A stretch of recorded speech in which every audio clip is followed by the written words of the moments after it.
The polished oak of the debate podium was Leo's entire world. A stage for victory, a platform for dismantling arguments with surgical precision. Across from him, his opponent floundered, her points crumbling under his flawless logic. "Your emotional appeal is noted," he stated coolly, "but statistically irrelevant." The judge's nod was a foregone conclusion. Yet, as he packed his briefcase, the silence felt heavier than any trophy. His teammates offered tight, hollow congratulations. He had won the argument, but the room was empty. He'd captured the point, but lost the people. Meanwhile, in a buzzing campus cafe, Ines sat with a textbook she wasn't reading. She was drowning in a symphony of unspoken feeling. The cheerful barista's mind was a frantic checklist about a sick dog. The laughing couple in the corner, their joy was a thin veneer over his deep resentment and her sharp anxiety. For Ines, the world was a cacophony of truths everyone tried to hide. She heard the raw, unedited data of the human soul, and it was exhausting. Their paths collided when Leo, frustrated by a group project's illogical planning, was delivering a masterclass in condescension. Ines winced as she felt his teammates' humiliation and anger spike like fever charts. "If you would just follow the data," Leo insisted, his voice a blade of pure reason. Ines opened her mouth to translate the emotional wreckage around him when it happened. The text on Leo's tablet, his irrefutable evidence, didn't just glitch. It dissolved. The letters bled into pixels, then reformed into a stark official stamp. Data expunged.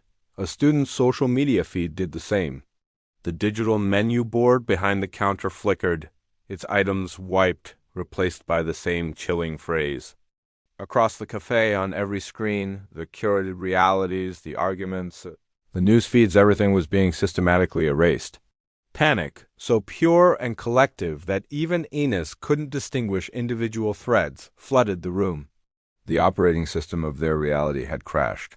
Truth, in all its digital forms, was being recalled. Leo was in a unique kind of hell. His entire framework, facts, evidence, logic was vanishing before his eyes. He was a debate champion with no platform, a speaker with no words. But Ines was experiencing something different. As the digital noise of the world faded, the emotional signal she received became clearer, sharper. She wasn't hearing less. She was hearing more of what truly mattered, the raw fear, the instinct to protect, a sudden, desperate need for connection.